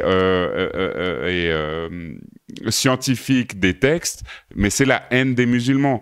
Donc il faut, même si peut-être qu'à l'origine, l'étymologie de islamophobie, c'est la critique des textes musulmans, aujourd'hui, quand on dit islamophobie, c'est sous-entendu, ça veut dire la haine des musulmans parce qu'ils sont musulmans, par racisme. Exactement. Et après, on pourrait quand même dire que, du coup, si étymologiquement c'est comme ça, un terme peut être changé. C'est d'ailleurs ce qu'on fait à gauche avec pédophilie qui devient pédocriminalité, parce qu'on peut dire exactement la même chose que toi. Oui, pédophilie, ça veut dire aimer les enfants, et du coup, aimer, c'est un terme positif. Sauf que historiquement, pédophilie, on l'utilise pour désigner des actes sexuels d'adultes envers des enfants, et c'est pas bien, tu vois. Sauf que juste, on est arrivé en disant, justement, vu que c'est ça l'étymologie, on va le changer en disant pédocriminalité pour montrer que c'est criminel, tu vois. Et du coup, là, on est dans un cas où le terme avait une connotation, ou en tout cas un sens que tout le monde comprenait, mais on a dit par l'étymologie, vu que c'est faux, on va changer ce terme, et on a envie de le changer. Et là, je trouve complètement légitime, parce que pour moi, c'est un combat qui veut vraiment dire quelque chose qui est légitime. Là, de venir et de dire j'aime pas le terme islamophobie, parce que moi j'ai envie de dire que j'aime pas l'islam, mais que j'adore les gens qui la pratiquent, franchement, c'est pas le moment, quoi. Ouais. Genre, vraiment, pour moi, tu peux faire ça peut-être avec les chrétiens aujourd'hui. Parce que les chrétiens ne sont pas des populations opprimées en Occident. Et de nouveau, on est les deux assez critiques des religions abrahamiques. Est-ce qu'en 1933, en Allemagne, t'allais venir et dire le Talmud, je suis pas fan parce qu'il dit ça, le Talmud. Non, c'était pas le moment, et d'autant moins si t'es pas concerné, je trouve, et que c'est pas une religion majoritaire, c'est pas forcément le meilleur combat politique à mener de dire le Talmud, pas top. Ouais, le Coran, oui, tu peux avoir des interprétations du Coran qui ne me conviennent absolument pas, mais la moi, Bible, ça va pas être mon combat politique, et la Bible et son interprétation aujourd'hui fait bien plus de mal dans nos pays que les interprétations du Coran. Bon. Non, mais alors justement, dans cet esprit-là, puisque vous êtes dans cet esprit de dire il faut vraiment, il faut abattre en quelque sorte le monstre. C'est ce que vous disiez aussi quelque part, Elie Barnavi. Il fallait effectivement avoir une réponse forte contre cette attaque. Maintenant, la suite. Est-ce qu'on en parle en Israël aujourd'hui, ou est-ce que le pays est en quelque sorte mobilisé, aveuglé, diront certains, par la guerre tout simplement? Est-ce qu'aujourd'hui, au-delà de la guerre, puisqu'il faudra en sortir un jour... Ouais, t'as remarqué This Strange Moth. Merci Méduse. Merci Méduse pour ton 3e mois d'abonnement. De 3 mois, trop bien. Et oui, abattre le monstre en quelque sorte. Oui. Non mais allons-y. Hein. Et puis là, ça vient du journaliste. Juste le monstre, c'est qui là? Parce qu'avant, on parlait des musulmans. On n'a pas compris. Est-ce qu'on réfléchit à qu'est-ce qu'on va faire après? D'accord, le Hamas est peut-être à genoux, mais n'est pas spoiler, non. De ce point de vue-là, Israël, comme vous le disiez dans une tribune publiée dans Le Monde, Elie Barnavi, sait gagner des batailles, mais n'a pas gagné la guerre. Qu'est-ce que vous imaginez pour l'après, Elie Barnavi? Laissez-moi vous dire d'abord que c'est parler des musulmans, ça n'a pas grand sens. Vous savez, c'est comme parler des juifs, des chrétiens. Je veux dire, ce sont des catégories englobantes. Il s'agit de mouvements djihadistes. Je pourrais vous montrer ici des juifs dont les paroles, les comportements ne sont pas différents. Itamar Ben-Gvir, notre ministre de la Sécurité nationale, et Elie Barnavi sont deux types de juifs complètement différents.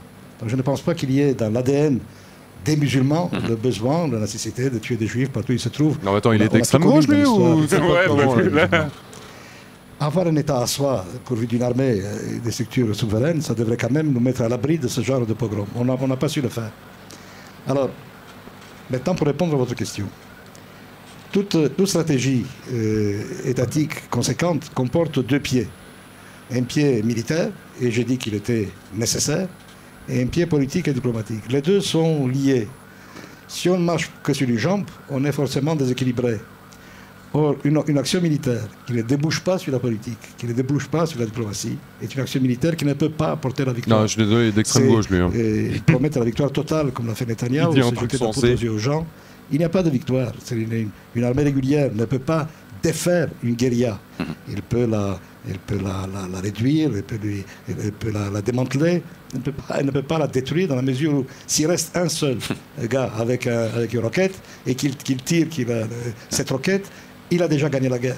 Donc ce qu'il faut, c'est remplacer ces gens-là. C'est-à-dire qu'il faut une sortie par le haut, diplomatique et politique. Or, c'est de cela que le gouvernement d'Israël ne veut pas. La guerre à Gaza se poursuit depuis un mois. Non, mais c'est un dissident. Après extrême gauche, c'est un dissident, le mec. Pas moi. Les généraux disent qu'il faut arrêter les frais. On a épuisé les bénéfices de cette guerre. Il faut faire autre chose. On sait à peu près ce qu'il faut faire. Il y a des plans pour cela. Il y a le plan Biden. Il y en a d'autres. C'est quoi alors C'est remplacé par qui? Parce que c'est bien beau de dire qu'il faut remplacer par l'autorité palestinienne, entouré. Ça, c'est marrant parce qu'il parle de remplacer le Hamas. Alors, oui, pourquoi pas. Mais ensuite, ils ne se disent pas « Ah, mais pour le remplacer, il faudrait peut-être écouter qu'est-ce que veut le peuple palestinien ?» Non, c'est les Israéliens avec le journaliste suisse qui vont eux-mêmes définir quel sera le bon État palestinien et le bon gouvernement pour les Palestiniens. Ce niveau de colonialisme qui est même pas caché. Mais je trouve que c'est une dinguerie. Mais imagine une fois de plus sur un petit forum de gauchos, genre par exemple les Teikos, les ondes, les Teikos. Nous on est là, puis on est là genre... Alors... Qu'est-ce qu'il faudrait comme gouvernement israélien? Une fois que Netanyahou l'a dégagé, qu'on lui a envoyé 3 roquettes sur la gueule et qu'il dégage, on le remplace par quoi là? Qu'est-ce qu'il faudrait? Faudrait des juifs, on prend un séfarade parce que nous on aime bien, il est un peu arabe, du coup il sera plus en adéquation avec les... Pas mal ça, non? Et il bouffe du taboulé. Donc, ouais, puis on aime bien le couscous, exactement. Du coup. Non, mais vraiment. Et là, je lis en ce moment les damnés de la terre de Frantz Fanon, et il analyse bien comme dans tous les pays africains et aussi d'Amérique du Sud, au moment de la décolonisation, les pays colonialistes, ils étaient là. Ok, on veut bien, mais par contre, vous allez nous présenter 2-3 CV et on va choisir. Et si jamais parmi ces 3 CV, il n'y en a aucun qui nous plaise, on va faire un petit coup d'État et on va mettre le type qui nous plaît, nous. Et là, c'est typiquement dans ce genre de réflexion colonialiste de dire... Non, mais de quoi le droit au peuple à l'autodétermination? Quoi? Non. Nous, on va définir quel gouvernement nous plaît. D'une force multinationale euro-arabe, on sait faire. Il faut vouloir une force militaire euro-arabe. Euro-arabe. Donc là, c'est même plus caché. C'est vraiment genre, c'est l'Occident. Il n'y a pas de problème. J'adore. Volonté politique. Il faut la volonté politique. Ouais. Et on sait que les pays sunnites... Il n'est pas content à côté, là. Il est à côté d'un extrême wokiste, là. Certains d'entre eux, on a fait la paix. L'Arabie Saoudite n'attend qu'une occasion pour la faire aussi. On sait qu'ils sont prêts à cela. On sait que les Américains sont prêts à conduire cette coalition. On sait que les Européens sont prêts. Je fais moi-même la tournée des popotes en novembre dernier. Je suis allé voir à peu près tout le monde, les responsables politiques. Tout le monde est prêt à s'atteler à condition de bien vouloir sortir de cela politiquement.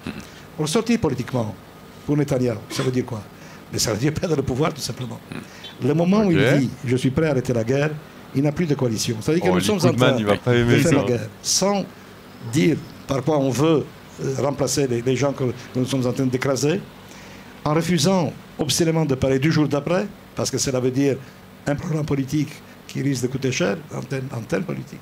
Et donc nous en sommes là, nous sommes embarqués dans une opération qui risque de durer indéfiniment parce que le gouvernement que nous avons refuse d'envisager une sortie de cette affaire-là. Amir Melman, une réaction quand même? Oui, je suis évidemment pas d'accord pour le coup. D'abord parce qu'Israël a proposé des accords avec le Hamas, enfin a accepté un accord avec le Hamas qui inclurait la libération des otages à de nombreuses reprises ces derniers mois. Plusieurs personnes l'ont dit, pas seulement le gouvernement d'Israël. Le Hamas refuse parce que le Hamas insiste en fait sur un retrait israélien complet de toute la bande de Gaza, alors qu'Israël aujourd'hui ne contrôle, il faut le savoir, pratiquement plus rien dans la bande de Gaza, contrôle simplement en fait 2 endroits. Un, c'est ce qu'on appelle le corridor de Netzarim, qui coupe la bande de Gaza en 2 et qui permet en fait le contrôle militaire à distance d'Israël. Et 2, c'est ce qu'on appelle le corridor de Philadelphie. J'ai pas bien compris. Vous coupez un territoire, mais c'est à distance. Attends. Non mais attends. Déjà, non mais c'est grandiose. Ils ont le toupet, ces animaux là. Ils ont le toupet d'exiger que la force colonisatrice se retire pour nous refiler les otages. Force colonisatrice, libératrice. Excuse-moi, je fourche à chaque fois. Ils ont le toupet d'avoir des exigences comme ce genre de truc, pour commencer. Et deuxième dinguerie qu'ils lâchent, c'est Israël ne contrôle plus rien. Hein, à part tous les points stratégiques qui lui permettent de la contrôler à distance. À part plein milieu du territoire, mais sinon... Ils rajoutent, qui permettent de contrôler à distance. Donc, frère... Non mais... La bande de Gaza et l'Égypte. Mais ces endroits sont stratégiquement importants pour permettre à Israël de contrôler du point de vue sécuritaire la bande de Gaza, mais c'est tout. Il n'y a plus d'autres contrôles israéliens. Dans la région. Le Hamas insiste pour le retrait. Maintenant, ce qu'il faut faire... Et Israël n'est pas... toutes les frontières, le pétrole, la bouffe, les soins, ça s'appelle un blocus, frère. Ça veut dire quoi, pas contrôler? Ça veut dire peut-être effectivement aujourd'hui il n'y a plus de chars qui sont dans la majorité de la bande de Gaza comme c'était le cas il y a quelques mois, sauf que juste Israël contrôle tout, genre c'est du mensonge. Et là le Mehmet il est quand même très passif. C'est pas une question politique, c'est une question de savoir du point de vue de la sécurité d'Israël, est-ce que c'est raisonnable ou non de se retirer de là, de ces deux endroits ou non. Moi je ne pense pas, mais bon. Maintenant, tout de même ce qu'il faut dire, du point de vue politique, il faut séparer différents fronts. Parce qu'on parle que des Palestiniens, mais il n'y a pas que les Palestiniens. Et le Hamas, d'ailleurs, lui-même n'aurait pas fait le 7 octobre s'il n'avait pas pensé qu'en fait, il allait être rejoint dans cette aventure par tous les autres fronts dirigés par l'axe de la résistance. Ce qu'on appelle le groupe génocidaire de djihadistes chiites, dont l'objectif est l'extermination des Juifs d'Israël. Voilà. Le groupe génocidaire des chiites. Le Hamas est chiite. Le Hamas, c'est pas chiite, mec. Ouais. Non, il parle du Hezbollah. Oui, mais pour lui, les musulmans, c'est un peu tous pareils. Donc, non, le Hamas... Oh putain, j'ai une merde. Le chat. Je crois que c'est chiite. Non. Parce que c'est impulsé par les frères musulmans, non? Les frères musulmans sont pas chiites. Ils sont sunnites. Sunnites, ouais. Ouais, c'est ce que je disais. Ouais. Bah, en tout cas, les Palestiniens sont sunnites, ça c'est sûr. Après, est-ce que le... Mais non, le Hamas c'est pas chiite, mais bien sûr. Ouais. Donc, il faut des réchauffements, parce qu'il faut appeler un chat un chat. Hein. Bon, donc, si par aventure l'Iran n'avait pas été un pays... Si il faut appeler un chat, du coup, ce qui se passe à Gaza, c'est un génocide. Bon. Génocidaire, et qu'il y avait par exemple le pouvoir du chat en Iran, tel qu'il était à l'époque, eh bien, il n'y aurait pas eu de 7 octobre. Donc, pour répondre à votre question... Restons-en à la question. Qu'est-ce que vous proposez? Qu'est-ce que vous imaginez? Ce qu'il faut proposer d'abord, c'est éliminer le régime des mollahs, des ayatollahs, éliminer l'Iran. Comment vous faites? Pas l'Iran, plutôt la République. Mais avant ça, ils ont de l'ambition quand même. Ah ouais, ils vont pas s'arrêter. Au calme. D'accord, comment vous faites? Il faut faire la guerre. Il n'y a pas de choix. On ne peut pas aujourd'hui faire abstraction de la réalité. La réalité, c'est qu'on a un régime génocidaire qui a des missiles balistiques et qui cherche à avoir des bombes atomiques qui veulent nous tirer dessus. Donc si on veut résoudre... Oui, Israël a déjà... en Suisse, à Lausanne, plus précis. Non, excusez-moi. Préparé à subir ce qu'il a su. Oh non, excusez-moi. Voir dans la réalité, qu'est-ce qui se passe quand les musulmans ont la possibilité on a déjà vu ça. C'est ce qu'ils font. Ils les tuent. Autre chose, on sait à peu près ce qu'il faut faire. C'est pas grave. Aujourd'hui, ne contrôle, il faut savoir pratiquement plus rien dans la... Ouais, c'est là. Il faut... Oui, l'arme nucléaire, l'Iran qui cherche à avoir l'arme nucléaire, Israël l'a déjà. Les missiles balistiques, Israël l'a déjà. Ils se font désirer là-dessus. Par rapport à l'arme nucléaire, ils disent pas. Ils disent... Non. On sait pas. Surprise. De toute façon, qu'ils aient l'arme nucléaire ou pas, Israël a les États-Unis la plus grosse force de frappe militaire du monde. Donc voilà, c'est bon. C'est bon. C'est pas une question politique, c'est une question de savoir du point de vue de la sécurité d'Israël, est-ce que c'est raisonnable ou non de se retirer de là, il faut faire la guerre. Il n'y a pas de choix. On ne peut pas aujourd'hui faire abstraction de la réalité. La réalité, c'est qu'on a un régime génocidaire qui a des missiles balistiques et qui cherche à avoir des bombes atomiques qui veulent nous tirer dessus. Donc, si on veut résoudre le problème, on ne veut pas y couper. À terme, on va devoir liquider ce régime. Est-ce que c'est un scénario envisageable, selon vous, Elie Barnavi? Envisageable comment? Pas souhaitable, envisageable. Est-ce que vous imaginez que, effectivement, le gouvernement, le cabinet aujourd'hui de Netanyahou puisse faire la guerre directement à l'Iran? Directement à l'Iran pour abattre le régime iranien?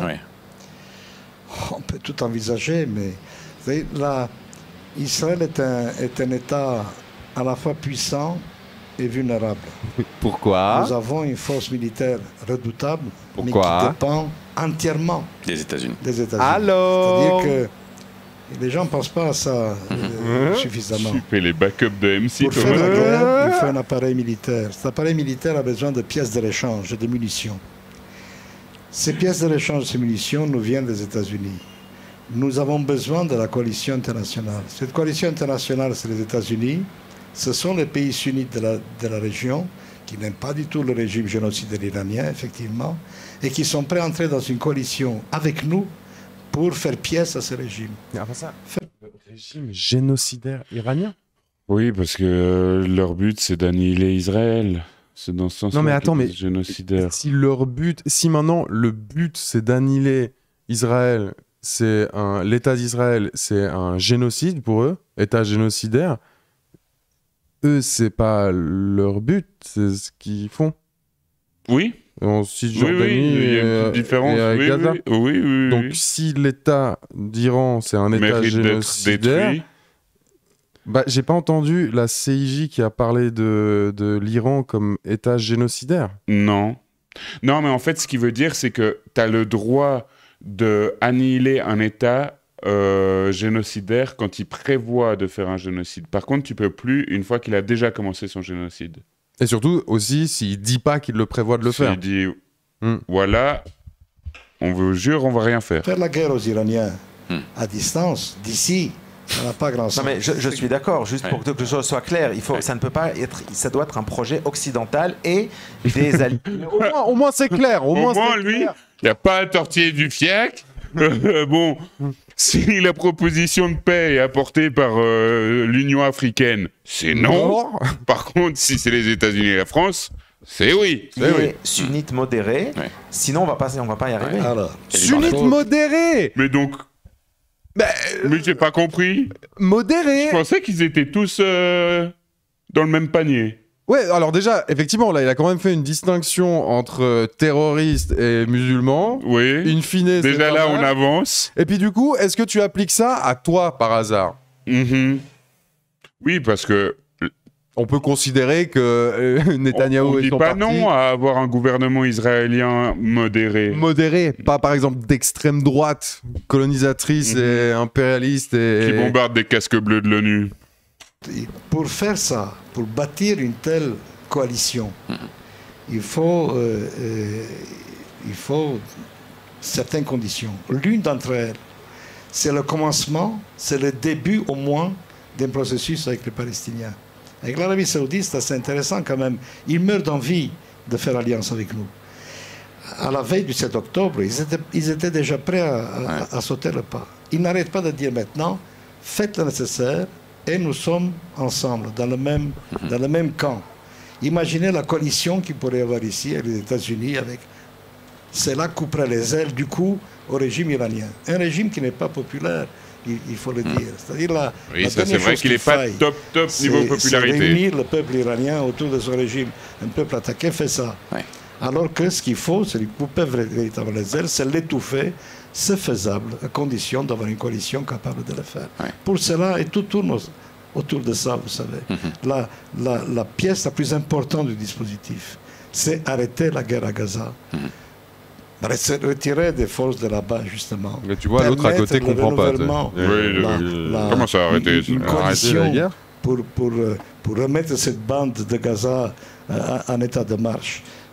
L'argent n'a aucune importance, il y a tout l'argent que l'on veut au monde. Sécuriser la bande, tout cela, on sait le faire. Pour cela, il faut arrêter les frais, il faut le vouloir. Et le prix à payer pour ça, c'est de recommencer d'avoir une politique palestinienne. Tant que ce ne sera pas fait, nous sommes engagés dans une partie que nous gagnons militairement, que nous perdons politiquement. L'extrême gauchiste a parlé. Non, parce que malheureusement, ça fait super mal à l'aise qu'on raconte ces chimères depuis les accords d'Oslo, et malheureusement, ça marche pas pour la simple et bonne raison. Mais donc c'est quoi ton... Pourquoi les accords d'Oslo, ça n'a pas fonctionné? Parce que ce que tu aurais catégorisé comme quelqu'un de modéré s'est fait assassiner pour qu'ensuite des extrêmes droitistes arrivent les plus puritains de tout ce qu'Israël peut coloniser, ça veut rien dire ma phrase. Ouais, je sais pas. Les plus puritains de la vision colonialiste d'Israël sont arrivés au pouvoir. Par alliance avec Netanyahou. Et aussi un deuxième point, je suis d'accord avec ça, mais c'est aussi que les accords d'Oslo étaient un crachat à la gueule des Palestiniens, parce qu'en fait, c'était principalement les revendications israéliennes dans les accords d'Oslo, parce qu'il n'y avait pas le droit au retour du peuple palestinien, parce qu'il n'y avait pas comment tu dis, de rendre certains territoires que le peuple palestinien demandait pour avoir la jonction entre la Cisjordanie et la bande de Gaza. Du coup, le retour des colons, quoi. Ouais. De retrait des colons. Il n'y avait pas tout ça, il n'y avait pas. Ouais. Du coup, oui, effectivement, déjà, le modéré... Rabin. Ouais, il s'appelait Rabin. s'est fait buter. Et en plus de ça, déjà de base, l'accord d'Oslo est un crachat à la gueule du peuple palestinien. C'est un crachat à la gueule, mais ça a quand même marqué un tournant. C'était la première fois que les deux dirigeants se voyaient, c'est la première fois qu'on faisait un accord. Et du coup, effectivement, cet accord-là était loin d'être satisfaisant, sauf que pour la première fois, ça ouvrait la voie à peut-être des négociations qui allaient aller plus loin ou un apaisement. C'était une première étape. Je suis d'accord. Et cette première étape a été trop pour des extrémistes qui ont buté Rabin pour ensuite arriver au pouvoir en faisant alliance avec... Je suis d'accord, mais Netanyahou a fait alliance avec aussi la perte de contrôle dans la bande de Gaza de la part de l'autorité palestinienne et la montée en puissance du Hamas, qui avant ça était quand même relativement faible et qui à partir du moment où tu as le dirigeant de l'OLP, Arafat a accepter des conditions des accords d'Oslo qui, pour beaucoup de Palestiniens et Palestiniennes, n'étaient pas acceptables. Ouais, bah aujourd'hui, ça aurait été le moindre mal. Hein.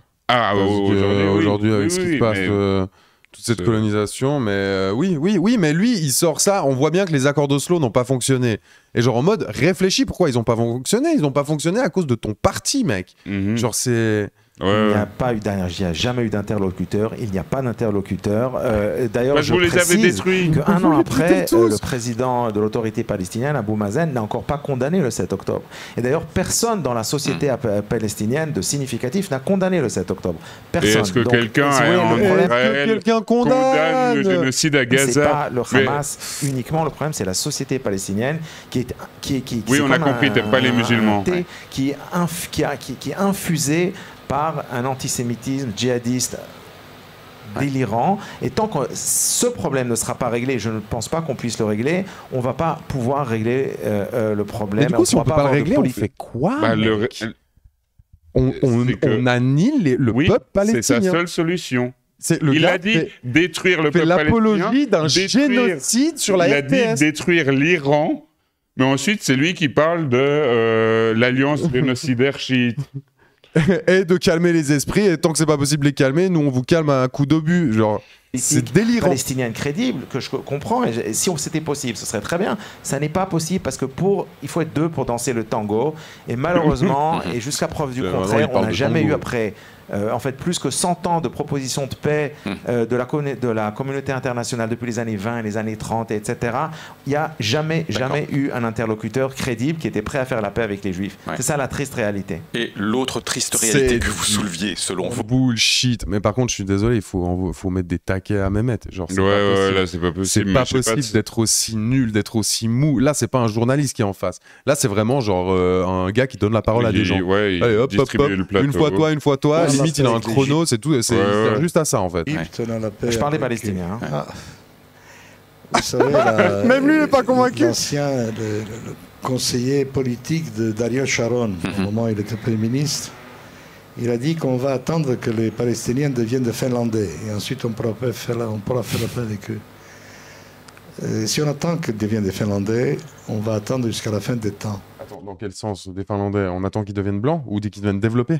Non, qu'ils deviennent aussi pacifistes et neutres que des Finlandais. Alors, oui, mais c'est connu que les Finlandais sont très pacifistes. Alors, disons qu'il y a un ou deux pays qui ont tenté de se frotter au peuple finlandais et qui s'en sont mordus les doigts. Les Finlandais genre l'URSS. Les gars, j'ai vu 2-3 petits reportages sur en ce moment, depuis l'invasion de la Russie, l'invasion russe en Ukraine, les Finlandais, ça n'a pas l'air d'être des gentils. Tu sais, moi, j'étais en Finlande le jour début de l'invasion russe en Ukraine, et j'en ai vu 1 ou 2 ressortir leurs armes de service, commencer à les graisser. Qu'est-ce que tu fais? Je les attends. Moi, je bouge pas de ma ferme.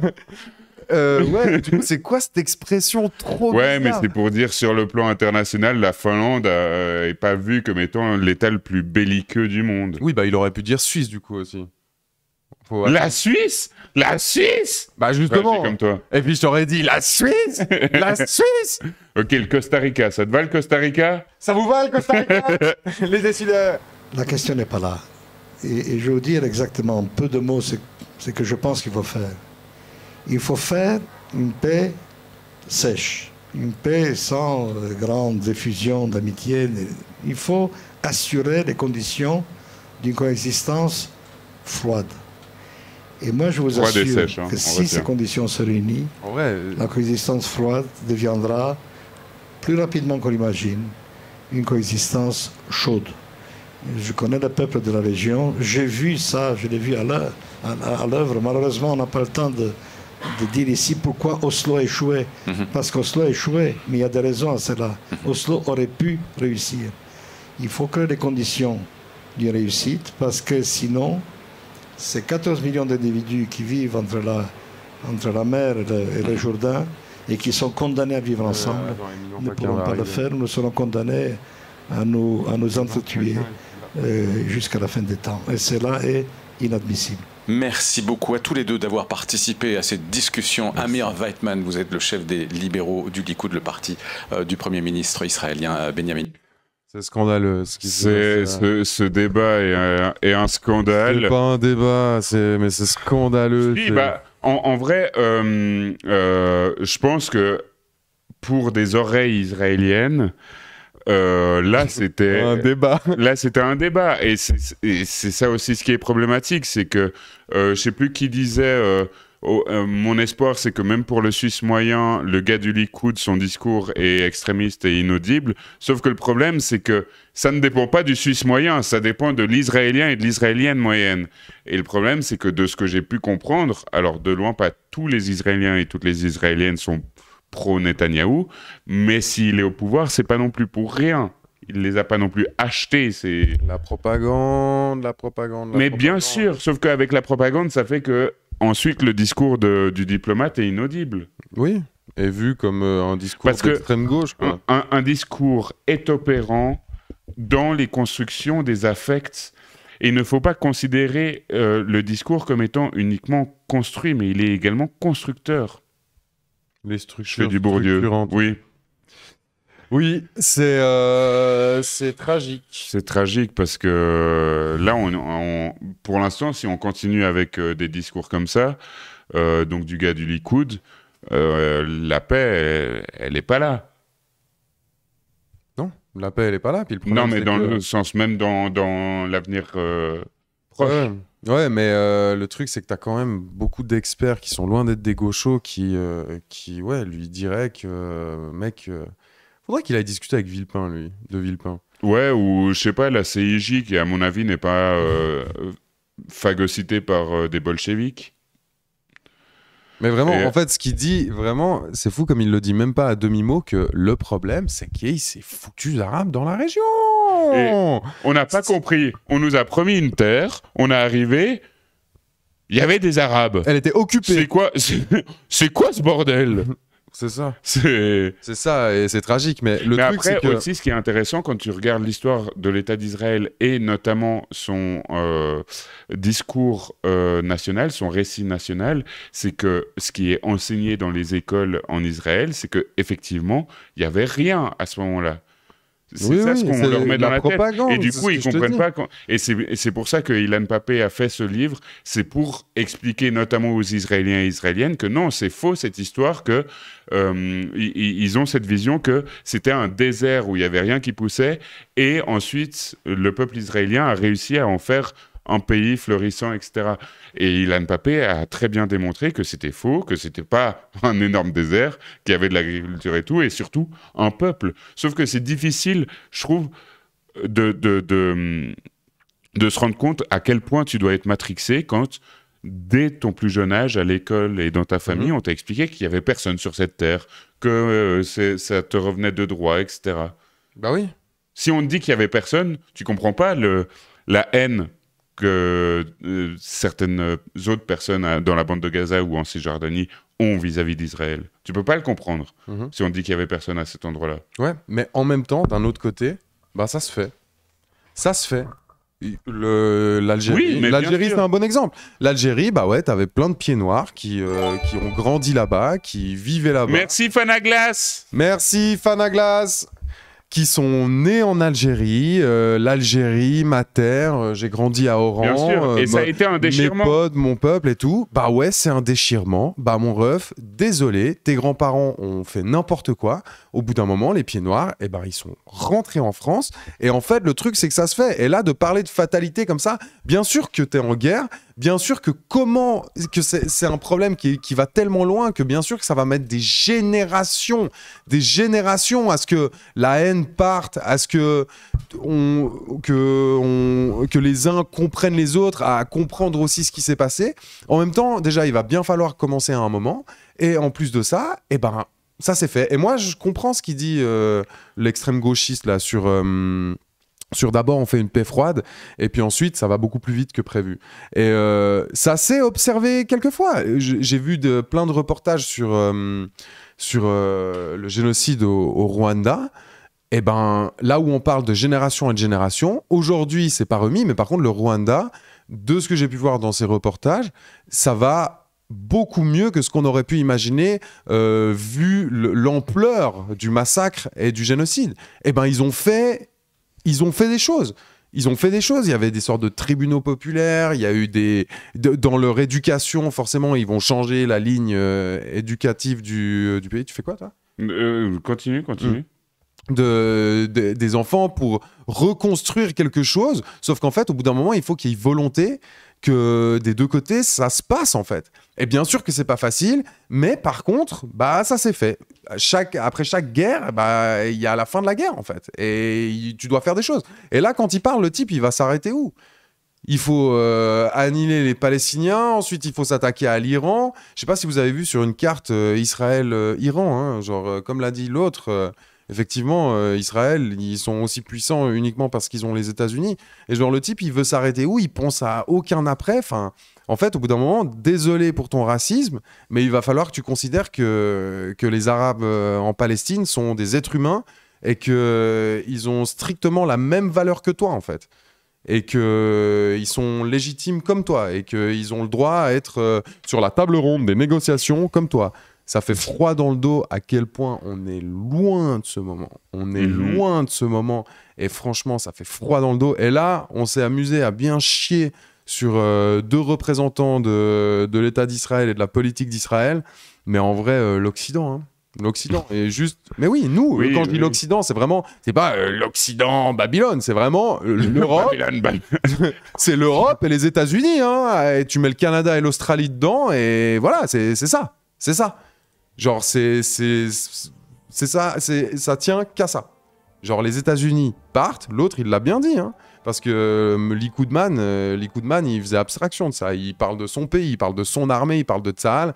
Tsahal, ils tiennent 3 jours si les États-Unis finissent. Franchement, je pense qu'ils ont 3-4 jours de munitions. Allez, ciao. Ouais. Après, c'est fini, c'est les États-Unis.